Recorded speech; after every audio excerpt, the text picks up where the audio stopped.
Estamos ao vivo, os três mosqueteiros da educação, eu, o professor Viegas, professor César e a nossa convidada, a professora Daniele Croft, ou Croft, não sei a pronúncia. Você é burro, cara, que loucura.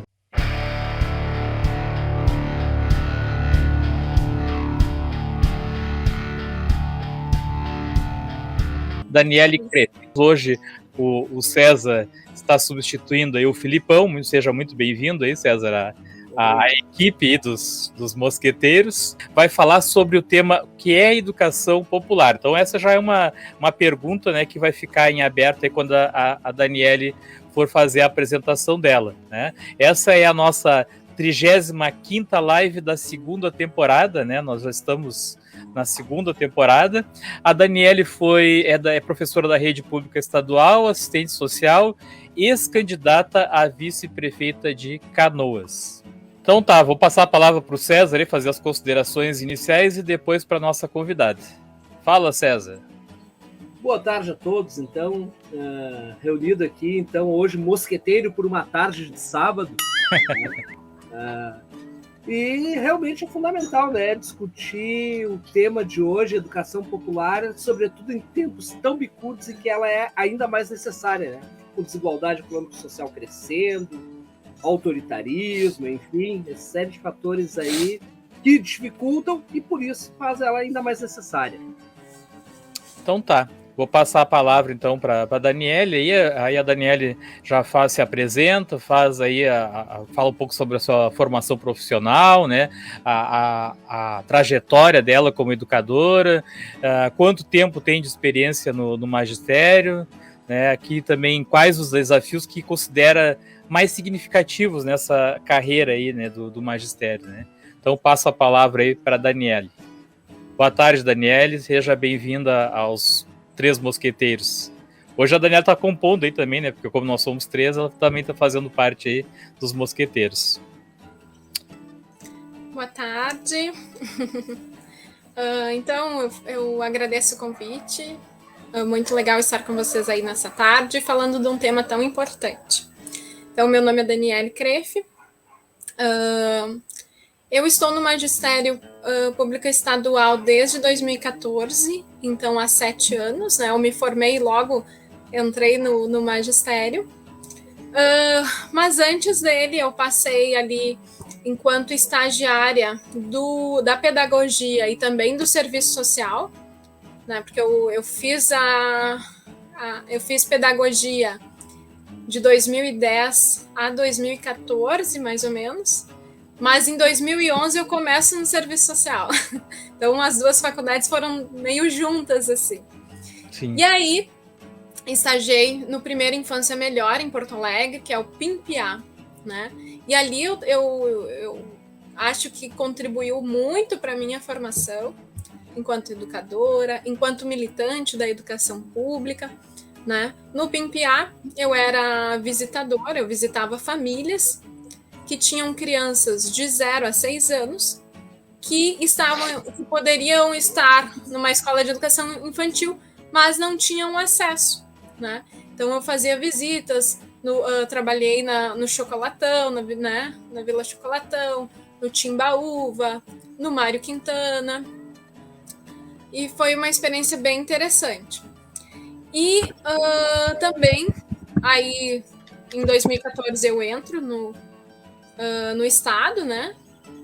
E em 2017 eu fiz um estágio também que eu acho muito importante, que foi no Instituto Federal de Educação, em Canoas, no qual eu vou trabalhar com o Programa Nacional de Assistência Estudantil e estudar sobre. A educação popular, né, pode-se dizer que ela passou por 3 fases distintas. Inicialmente, até os anos 50, ali, era entendida como uma extensão do ensino fundamental para todos, né, porque só a elite tinha acesso. Depois, ela foi entendida como uma educação de adultos das classes populares, ideia predominante até os anos 80. Nas últimas décadas, ela está sendo entendida pelos movimentos sociais e populares como uma concepção de educação que deve ser estendida ao conjunto e sistemas educacionais do que apenas a uma prática vinculada a projetos da educação de jovens e adultos. Mas, no geral, a educação popular, ela é feita por todo aquele militante por uma educação pública, classista e de qualidade. Bom, aqui ele pede para falar, né, um pouco sobre a tua trajetória, né, quais os aspectos, as ideias, as reivindicações, né, que tu tem achado mais importante trazer para esse debate público, né, aproveitando o fato de sermos um podcast de escola pública, aí está relacionando a questão de que o AL Podcast, né, que é da escola André Leão Puente, né, que o Felipe e os colegas aí idealizaram na escola, inclusive a gente está fazendo no meu canal também, todas as quartas-feiras, né, o AL Podcast Live, né, então ele está perguntando assim, que ações defende para que o público tenha acesso a uma educação pública, gratuita e de qualidade? A minha trajetória política, ela está totalmente atrelada às minhas vivências, tá? Aos caminhos que eu percorro enquanto estudante e enquanto profissional. Com os encontros que eu vou tendo nesse processo, com as trocas que eu vou fazendo, né, com quem passa por mim nesse caminho. Enquanto estudante do ensino superior, da universidade pública, eu estudei na URGS, eu lutei junto com o centro acadêmico, no meu curso, por melhores condições aos alunos do curso de serviço social. Tá? E ao sair, eu... Tem um galo aí. tá meio desregulado esse galo aí. E ao sair, então, para concluir esse curso, o meu projeto de TCC, ele faz a defesa do Plano Nacional de Assistência Estudantil. E atualmente... Parece que a gente tá às 8 horas da manhã. Fala. Desculpa te interromper. Não, o pior é quando é às 4 da manhã. tá totalmente desregulado esse galo aí. Tranquilo.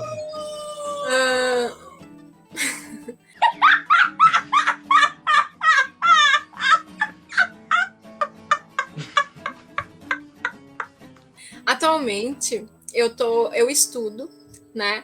E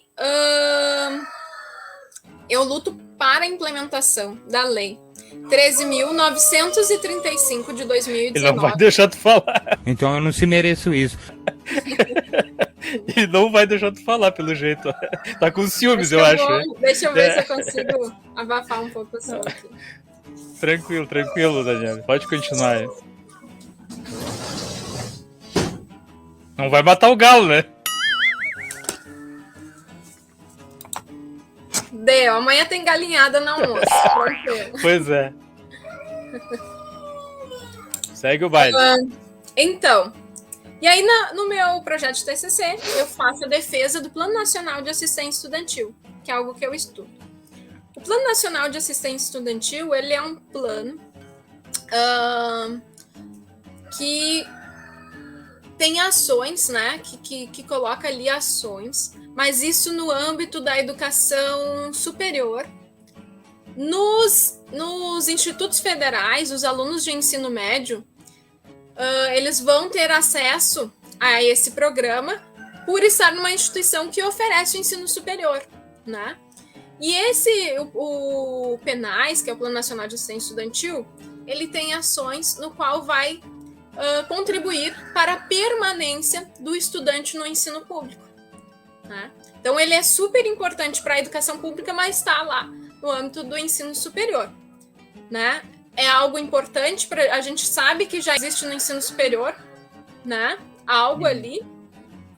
E é importante para a gente pensar ações também para a educação básica, né?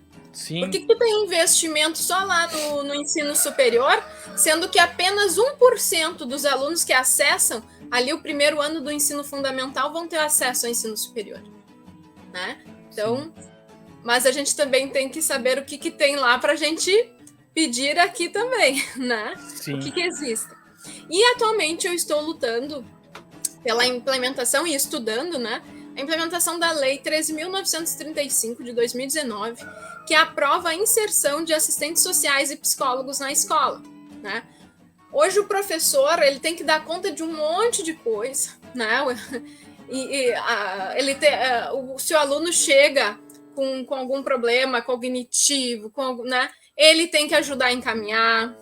Se o aluno não está bem, ele tem que parar, muitas vezes, a aula para dar uma atenção ao aluno, né? Então, só que não pode ser assim, cada profissional na sua área, né?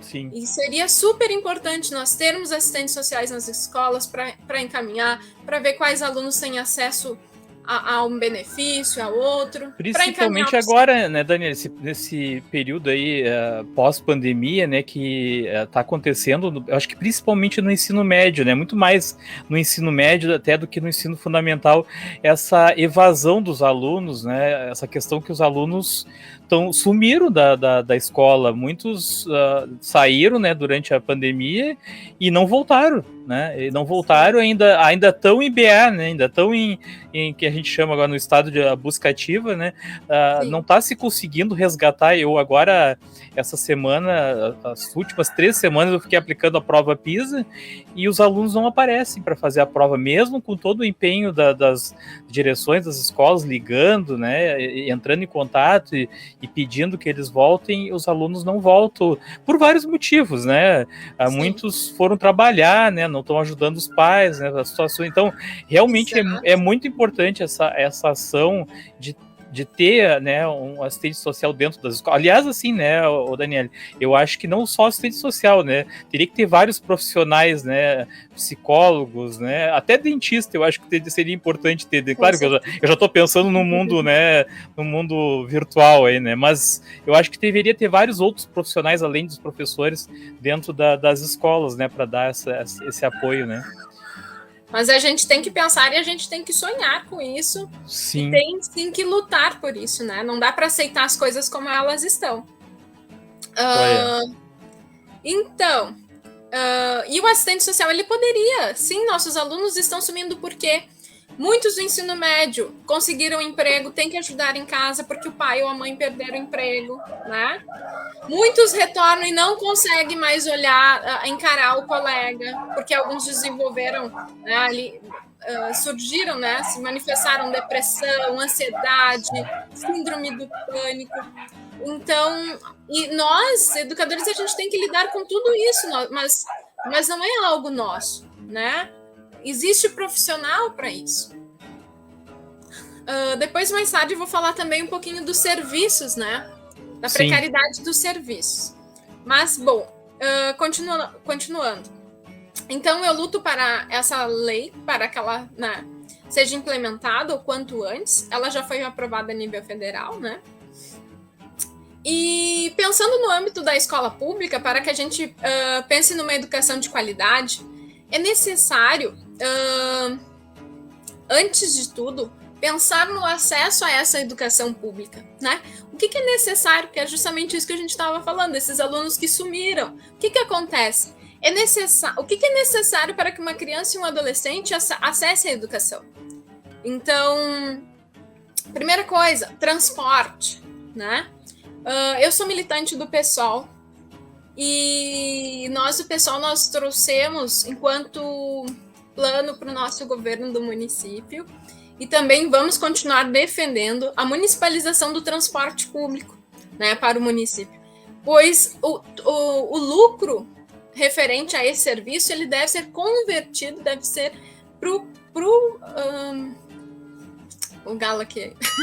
Para o povo. Estou atrapalhando. E para estudantes, né, para que os estudantes tenham acesso à escola, para que eles tenham a liberdade de optar por estudar numa escola mais distante da sua residência. Se no ensino médio querem cursar junto o curso técnico. Tem muito aluno que quer fazer o curso técnico, mas não tem condições, porque ele tem que pegar 2, 3 ônibus, às vezes trem, né?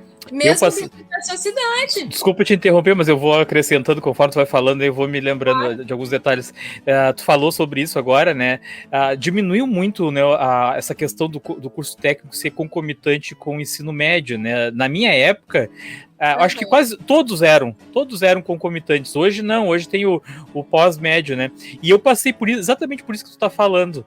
Eu estudei no CADOP em Cachoeirinha, fiz técnico em agropecuária e eu sempre morei em Porto Alegre.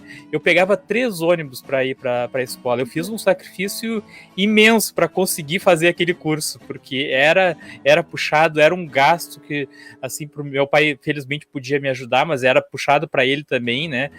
Ele trabalhava em Cachoeirinha, então muitas vezes me dava carona quando ele podia, né? Então, assim, mas é bem isso que tu tá falando. Muitas vezes, para te conseguir fazer um curso técnico junto com o ensino médio, tem um sacrifício muito maior, né? Só para acrescentar o que tu falou, que eu me identifiquei bem quando tu falou isso aí, né? Eu, no meu estágio no Instituto Federal, eu trabalhei lá com uma turma de pró-EJA, que é a EJA do ensino médio, né? Com o técnico, né? Que era ofertado à noite. E aí, nós tínhamos uma evasão lá de mais de 50% do curso. E aí eu fui buscar, levantar quais eram por que as pessoas estavam evadindo do curso.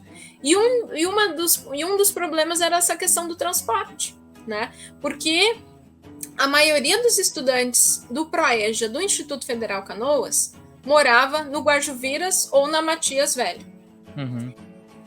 E só que eles estudavam na Igara, que era um lugar que não tinha ônibus, né?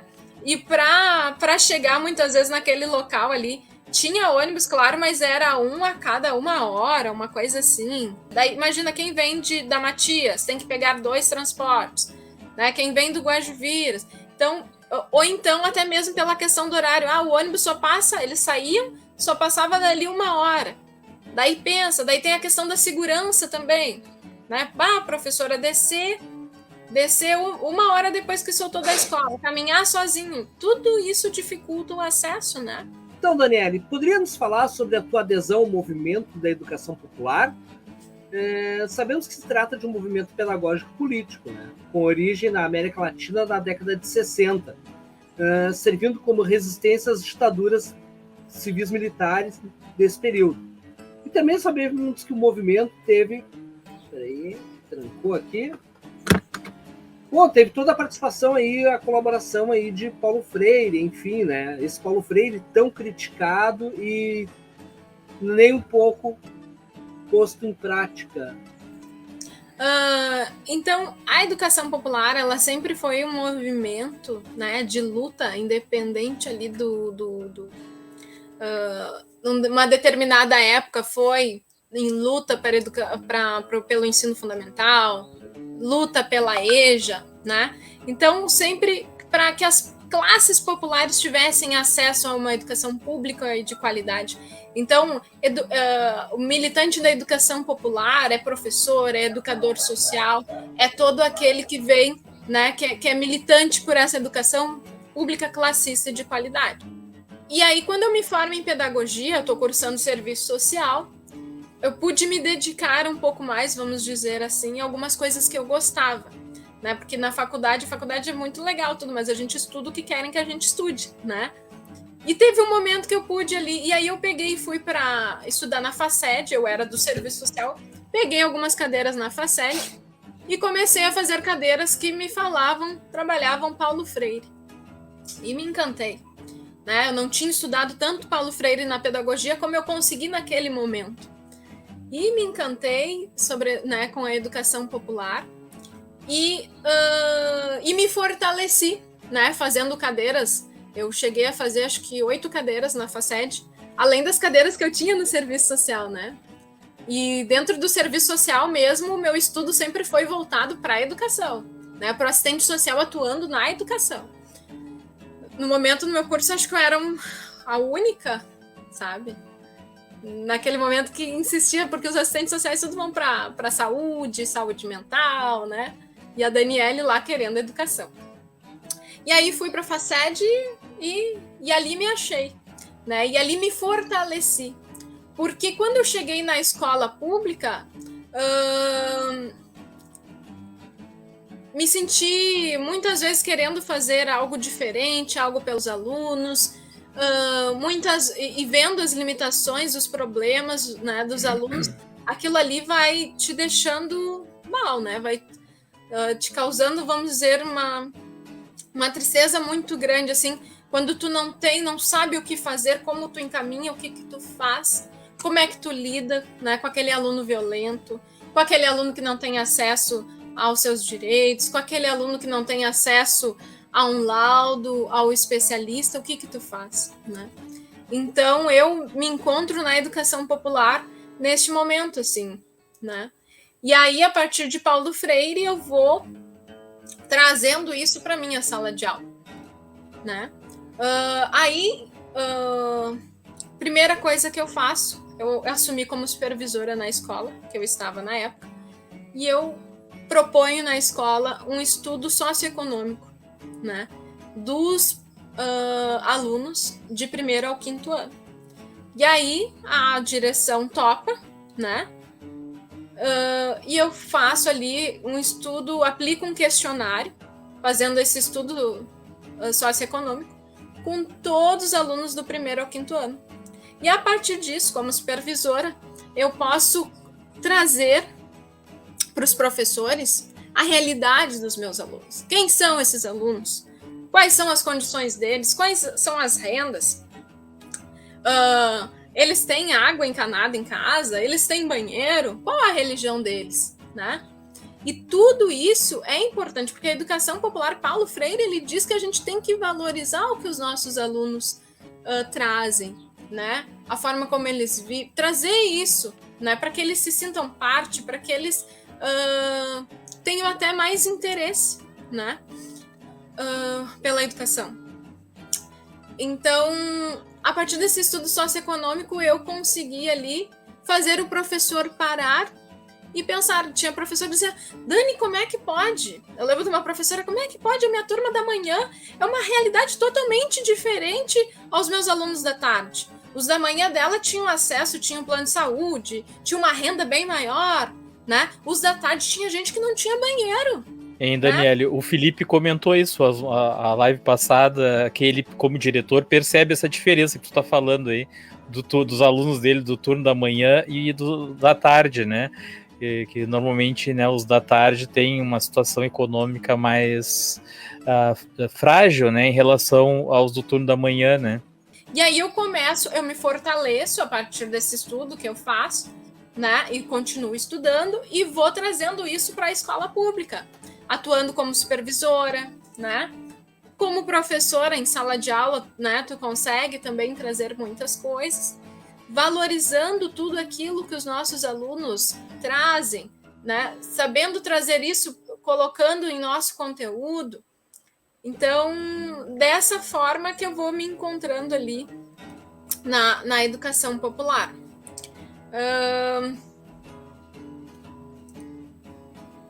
De que forma a educação pode ser utilizada como um instrumento para construirmos uma sociedade mais justa e democrática? Eu acho que dessa forma, né? Eu acho que a gente tem que... Não dá para a gente chegar em sala de aula, o professor, né? Isso no âmbito da escola pública. Não dá para o professor chegar em sala de aula e achar que o que ele traz é mais importante do que os alunos têm, né? A gente também precisa fazer uma escuta, saber o que a nossa comunidade, né, precisa, saber de que forma... Se a nossa comunidade tem emprego, tem acesso a água encanadas, né? A gente precisa compreender tudo isso, né? E para trazer isso para o nosso conteúdo e também para saber orientar, né? Porque a educação ela não pode estar a serviço do mercado. A gente não pode preparar nossos alunos para, né? A gente tem que preparar nossos alunos para a vida, né?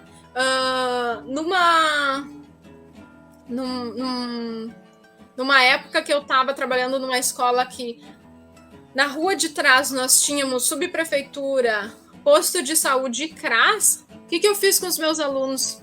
Levei eles a esses serviços, pedi uma atenção dos serviços e pedi que eles explicassem qual era a responsabilidade de cada um deles. Né? Então, a gente precisa mostrar para os nossos alunos os caminhos. Né?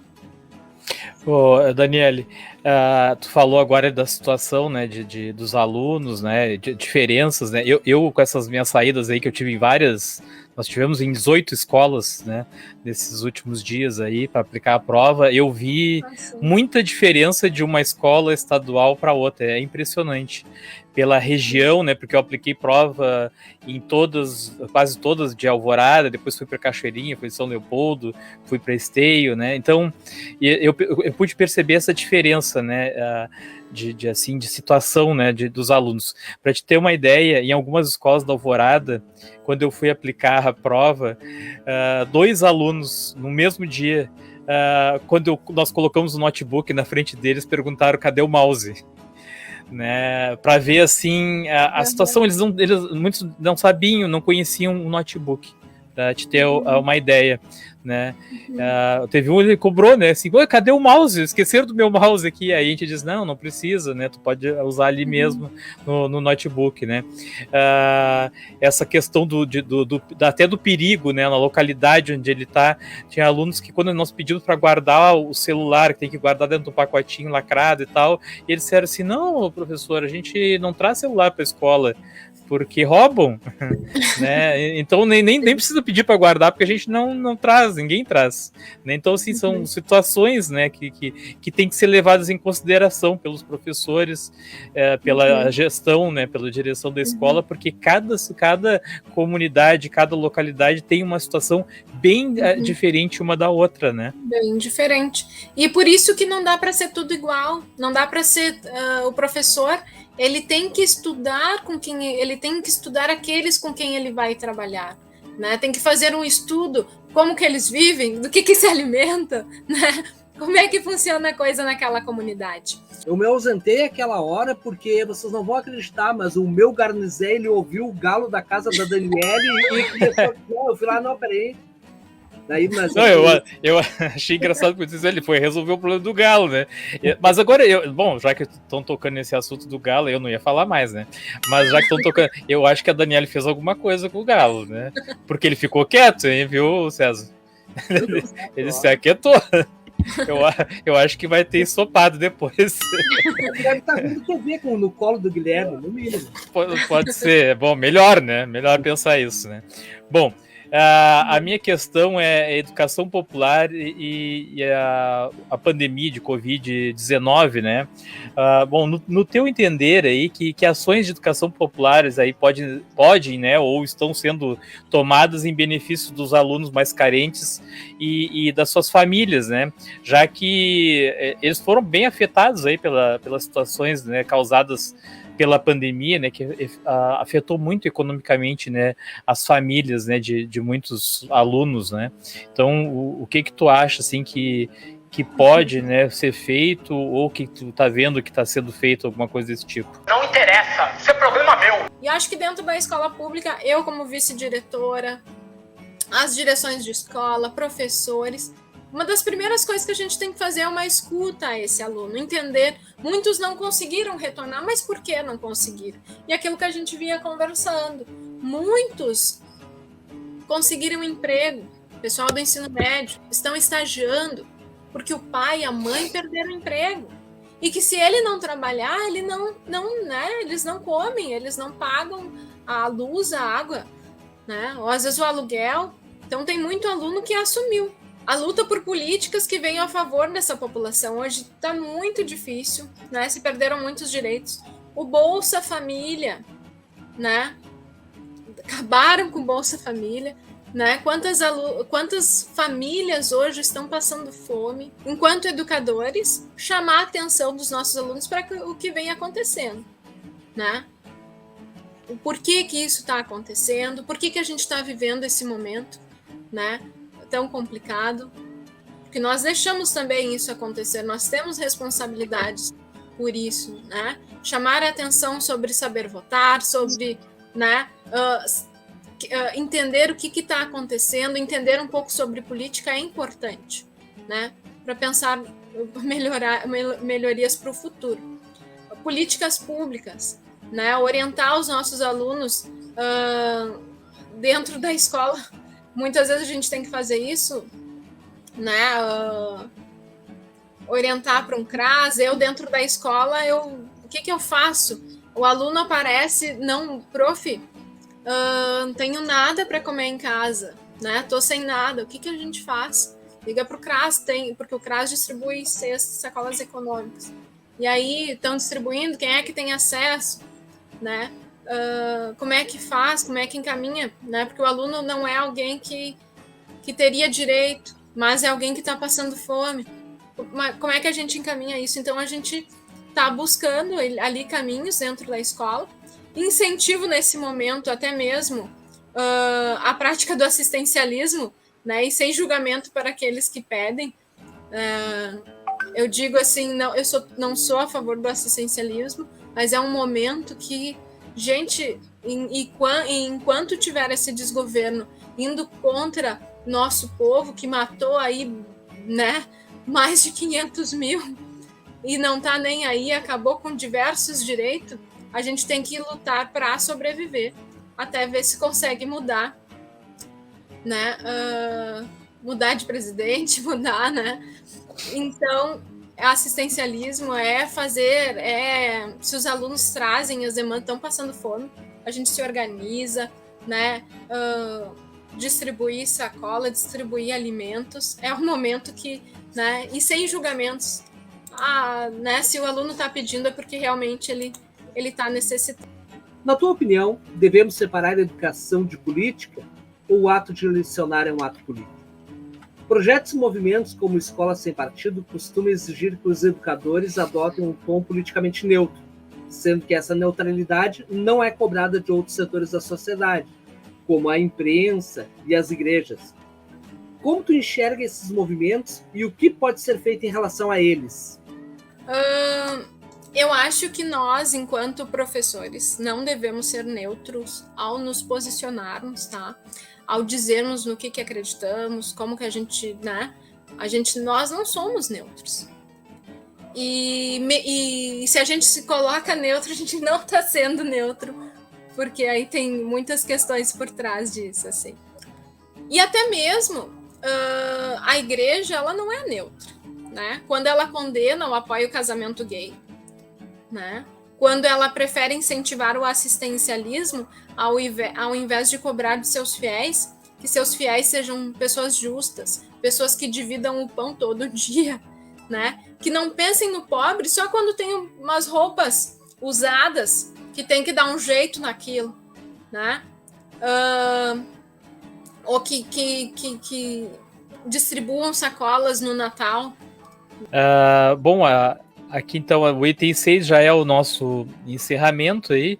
Eu vou passar a palavra para o César, seria o Rodrigo, né, que infelizmente não pôde participar, ele me explicou que teve um contratempo ali, né? Fala, César. Bom, o que eu vou falar é a importância, né, de momentos como esse para a gente discutir, né? Porque por mais que até a gente que está participando, de repente o número de pessoas não é como tão grande, mas enfim, é importante para quem está ouvindo em casa, no trabalho, seja onde estiver, no Transurb, enfim, mas é importante que acenda algumas luzes e nós que estamos participando também, é muito interessante isso, é sempre uma oportunidade bacana para repensar, né? E nós, como somos professores, né, a gente tem a possibilidade, mais ainda a obrigação, né, de aquilo que a gente para e reflete, a gente de alguma forma tentar buscar fazer uma praxis, né? Então, eu só tenho a agradecer o convite, a disponibilidade da Daniele aí em trazer aí esse conhecimento, essa carga toda, né? Conhecimento também, se não for parte do cotidiano, também é uma coisa que se esvai, né? Então, essa prática diária dela, isso é fundamental. E tu também, Viegas, isso aí, vamos seguir aí com um baile aí, bacana. Esse espaço é muito bacana mesmo. Então tá, um abraço a todos. Então tá, Daniele. Então, agradecer novamente o convite, dizer que eu estou sempre à disposição, né? Atualmente também estou atuando como conselheira no município. Esqueci de dizer, eu acho que eu também faço parte do 20º Núcleo CIPERS. E isso aí, na escola pública. Tu é vice-diretora também, pelo que eu entendi. Sim, estou como vice-diretora no Jussara Maria Polidoro, lá no bairro Guajuviras. Mesmo agora com a eleição, tu vai continuar no outro mandato? Não, agora eu não continuo. Não. Encerrou, ressabiou. Não, é por... A gente até tentei encaminhar, mas o problema do Estado é que nós estamos com poucos nomeados, né? E nomeados é quem fez o concurso público, os contratados, eles não podem concorrer. Eles podem votar. Podem votar, mas não podem concorrer. E então, hoje é muito complicado, assim, tu formar uma chapa. Na escola teve uma chapa, eu não participei. Não concordava, né, com algumas questões também, nem participaria. Mas não tinha condições de montar uma com pessoas com quem eu confiaria para estar ao meu lado, né? Porque a gente tem que ter projeto, não basta estar na direção. Eu gostei de te conhecer, foi um prazer te conhecer, Daniele, parabéns pelo teu trabalho aí. Foi um prazer ter o César ali como mosqueteiro, ele já tinha sido nosso entrevistado e hoje ele está como mosqueteiro aí também, se saiu muito bem, né? Com certeza vai participar outras vezes aí, nós vamos seguir agora a gente já está terminando as lives desse ano, né? Eu conversei com o Felipe, vamos fazer mais umas 2, depois a gente tira umas férias aí, né? Também, né? E aí voltamos em 2022, mas aí então tá aberto o espaço aí para o César para fazer outras participações aí com os 3 mosqueteiros e a Daniele também, se quiser participar outras vezes. Nós temos o L Podcast nas quartas-feiras. Essa quarta, né, o tema vai ser sobre, olha só, César, sobre o trailer do Homem-Aranha, né, como a gente é um podcast que é feito para alunos também, né, não é só educação, né, também é para atender os alunos, então a gente vai diversificar o assunto aí, vamos convidar algumas pessoas aí alguns nerds aí, pra gente debater aí sobre esse novo trailer do Homem-Aranha, então a gente diversifica bastante. Esse universo permite umas pontes bem legais também com a realidade. Sim, com o ensino, né? Com o ensino também, né? Então é isso, né? O podcast é todas as quartas-feiras, às 20h30, né? Aí a live ocorre diretamente Vamos promover o podcast no canal do Professor Viegla. É isso aí, Homem-Aranha. E os 3 mosqueteiros todos os sábados, às 17h. Obrigado a todos pela participação e até a próxima.